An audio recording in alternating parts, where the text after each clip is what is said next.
Ridhonya Allah ada pada ridhonya orang tua. Murka bencinya Allah ada pada murka bencinya orang tua. Jika kita ingin mendapatkan ridhonya Allah, maka Allah titipkan ridhonya bagi kita seorang anak kepada orang tua kita. Karena sejauh apa, sebesar apa caramu memuliakan orang tuamu, maka di saat itulah Allah akan memuliakan kehidupanmu. Orang tua itu keramat terbaik dalam kehidupan kita. Ingin pekerjaanmu mudah, muliakan orang tuamu. Ingin bisnismu lancar, muliakan orang tuamu. Ingin rizkimu berkah, jemput keberkahannya dengan berbuat baik kepada orang tua. Demi Allah, tidak akan pernah susah, tidak akan pernah miskin seorang anak yang bisa memuliakan kedua orang tuanya. Kenapa? Karena Allah yang melindungi dirinya.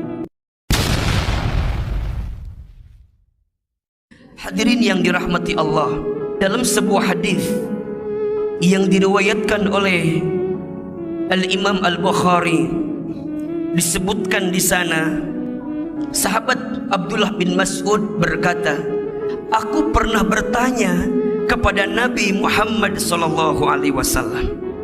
Apa yang sahabat Abdullah bin Mas'ud radhiyallahu an tanyakan kepada Nabi? Kata Abdullah bin Mas'ud, ayyul amali ahabbu ilallah? Ya Rasulullah, amal apa yang paling dicintai oleh Allah? Kemudian Rasulullah SAW menjawab, thumma birrul walidain, berbuat baik kepada orang tua. Maka mohon maaf lahir dan batin, jika ada di antara hadirin sekalian yang mungkin sedang punya masalah, sedang punya persoalan, sedang punya kesulitan, maka jemput pertolongan Allah itu dengan berbuat baik kepada orang tua kita. Rasulullah SAW berpesan kepada kita, ridullah fi ridul walidain, wasuhtullah fi suhtil walidain. Ridhonya Allah ada pada ridhonya orang tua. Murka bencinya Allah ada pada murka bencinya orang tua. Jika kita ingin mendapatkan ridhonya Allah, jika kita ingin mendapatkan rahmat kasih sayang Allah, maka Allah titipkan ridhonya bagi kita seorang anak kepada orang tua kita. Maka apa kuncinya? Muliakan orang tua kita, berbuat baik kepada orang tua kita. Karena sejauh apa, sebesar apa caramu memuliakan orang tuamu, maka di saat itulah Allah akan memuliakan kehidupanmu. Allah Subhanahu wa ta'ala berfirman di dalam Al-Quran, surat Al-Isra ayat 23, a'udzubillahi minasyaitonir rajim, wa qada rabbuka alla ta'budu illa iyyahu wa bil walidaini ihsana. Dan Allah telah memerintahkan kepada kamu sekalian untuk beribadah kepada Allah dan berbuat baik kepada orang tua. Orang tua itu keramat terbaik dalam kehidupan kita. Ingin pekerjaanmu mudah, muliakan orang tuamu. Ingin bisnismu lancar, muliakan orang tuamu. Ingin rizkimu berkah, jemput keberkahannya dengan berbuat baik kepada orang tua. Demi Allah, tidak akan pernah sulit, tidak akan pernah susah, tidak akan pernah miskin seorang anak yang bisa memuliakan kedua orang tuanya. Kenapa? Karena Allah yang melindungi dirinya.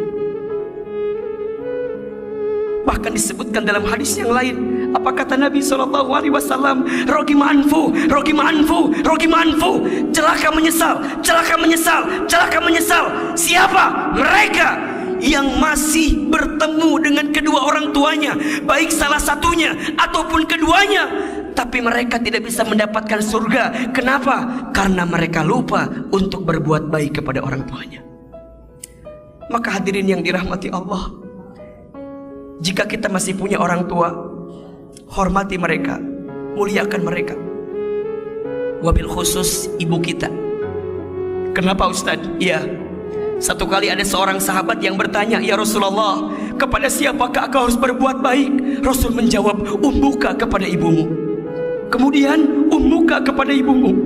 Kemudian ummuka kepada ibumu. Kemudian summa abuka, kepada bapamu. Ibu disebutkan 3 kali, ayah disebutkan 1 kali. Mengapa? Karena ada pengorbanan ibu yang tak dilakukan oleh seorang ayah. Kalau saya seringkali menyebutkan ada 5 air yang seorang ibu keluarkan untuk anaknya yang tidak akan bisa digantikan oleh anaknya. Yang pertama, air ketuban saat ibu mengandung anaknya. Yang kedua, air darah saat ibu melahirkan anaknya. Yang ketiga, air susu saat ibu menyusui anaknya. Yang keempat, air keringat saat ibu merawat dan membesarkan anaknya. Yang kelima, air mata saat ibu menangis mendoakan anaknya. Yang 4 dan 5 seorang ayah lakukan, tapi 1, 2, dan 3 hanya seorang ibu yang melakukan itu. Maka hadirin yang dirahmati Allah, jika kita masih punya orang tua, hormati orang tua kita, muliakan orang tua kita, dan mohon maaf lahir dan batin jika hidup kita hari ini menemukan kesempitan, kesulitan. Coba evaluasi, mungkin ada perbuatan kita yang pernah menyakiti orang tua kita, dan itulah yang mengantarkan kekecewaan dalam kehidupan kita. Kalau kita masih punya orang tua, berbuat baiklah sama orang tua kita. Kalau kita pernah punya salah sama orang tua, minta maaf sama orang tua kita. Mungkin itu sebab faktor kenapa hidup kita sulit, mengapa hidup kita sempit. Tanyakan hati kita, mungkin ada lisan kita yang pernah menggores luka di hati orang tua kita. Ustaz Hilman, bagaimana kalau orang tua kita sudah wafat? Bisakah kita berbuat baik? Bisa. Ada 3 yang dirindukan oleh orang tua yang sudah meninggal dari anaknya. Yang pertama, orang tua merindukan doa, wabil khusus istighfar anaknya untuk orang tuanya. Yang kedua, orang tua merindukan kebaikannya dilanjutkan oleh anaknya yang masih hidup. Artinya apa?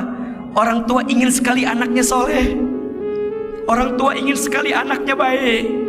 Maka hadirin yang dirahmati Allah, kalau orang tua kita sudah wafat dan dulu kita belum sempat berbuat baik sama orang tua kita, maka berazamlah menjadi anak yang soleh, karena doa anak yang soleh akan sampai kepada orang tua yang sudah wafat.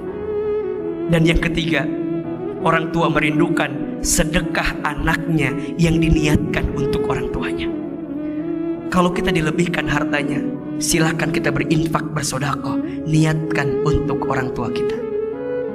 Jika hidupmu ingin mulia, muliakanlah orang tuamu. Jika hidupmu ingin bahagia, maka bahagiakanlah orang tuamu.